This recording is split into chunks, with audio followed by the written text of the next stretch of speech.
মাছা নেই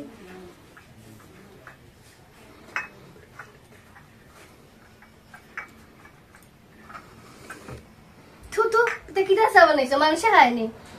আরে তুই কিটা চা বানাইছো যাও যাও আবার চা বানাই লই আও আচ্ছা মা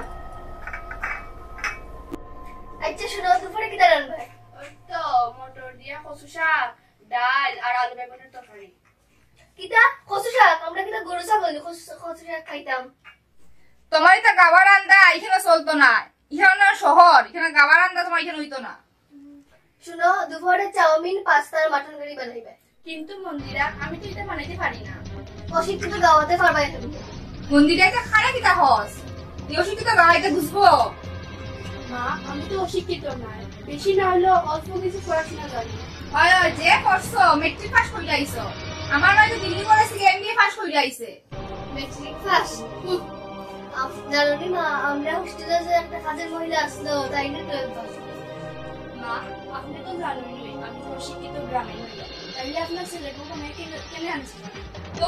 কি ভাবলে কেমনে তোমার মতো গাওয়া মাইয়ারে আমার ফুলার বউ বানাই আনতাম এটা বললে মা আমি আপনার ছেলের বউ নাই আপনার ছেলেকে তো আমার নিয়ম নীতি মানিয়েই বিয়ে হচ্ছে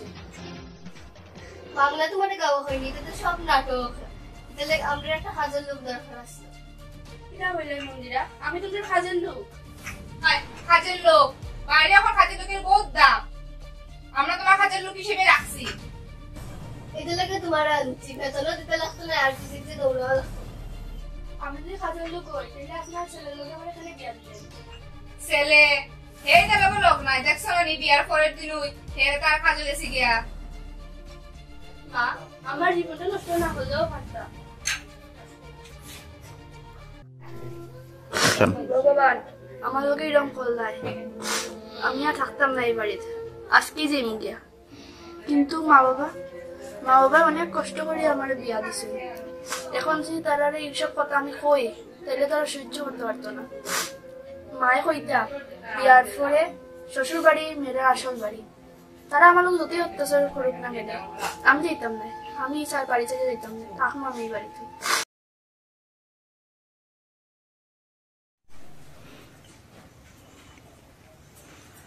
কিতাবে তোর কোন ড্রেস পছন্দ হইছে না নি অত ড্রেস কিতা তোর ওই দেখ আমি পছন্দ করে লিছি কত সুন্দর শাড়ি আমি কিটা পরতাম মা আপনারা কই যেতা আমার ভাইয়ের মেয়ের বিয়া যাইতাম ভাইজির বিয়া মা আমিও যাইতাম আপনারা গেলে কি আমি বাড়িতে একলা কিতা করবো কিটা করবা মানে তোমার কাজ তুমি করবা ঘর ঝাড়ু দেওয়া বাসন দেওয়া কাপড় দেওয়া আমার ভাই অনেক বড় লোক তার মায়ের বিয়া হাই স্ট্যান্ডার্ডের বড় বড় মানুষ আইব তোমার মতো অশিক্ষিত মায়ের নিয়ে গিয়ে আমার মান সম্মান খাইতাম নি তোর সাহস হইল ওখানে কথা কওয়ার তুই ভাবলে কেমনে তোর মতন গাওয়ারে আমরা লগে লয়ে যাইব বাস মন্দিরা বেশ আর একটাও কথা কই পারে না মন্দিরা তুমি যদি এতই শিক্ষিত তাইলে এক মাস শিক্ষিত দিকে শ্বশুরবাড়ি থাকতে পারছো না বাপের বাড়ি আই করছো মন্দিরা আমি অশিক্ষিত দেওয়া হইতে পারি তবে সংসার চালানোর লিগে যতটুকু দরকার ততটুকু আমার মধ্যে আছে আর কার লোকে কিরকম কথা হইতে লাগে অন্তত এটা আমি জানি এটা হইলে তুমি অত বড় সাহস হয়ে গেছে তোমার মা চুপ থাকলেই ভালো হইব আজকে 1 বছর ধরিয়া অনেক সহ্য করছি আর না এই মুখ সামলার কথা হন কিন্তু বেশি হয়ে যায়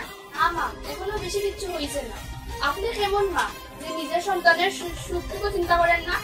আপনার ছেলে বাইরে থাকিয়া দিন রাত পরিশ্রম করিয়া টাকা রোজগার করে আর আপনারা মা মেয়ে মিলিয়া ওই টাকার সাধ্য করতে কিতা হইতে চাও তুমি আমি আমার পুরার দুঃখ বুঝি না তুমি বুঝো না বুঝুই না যে বুঝতা তাইলে আমার এই গরুর খাজন মাসে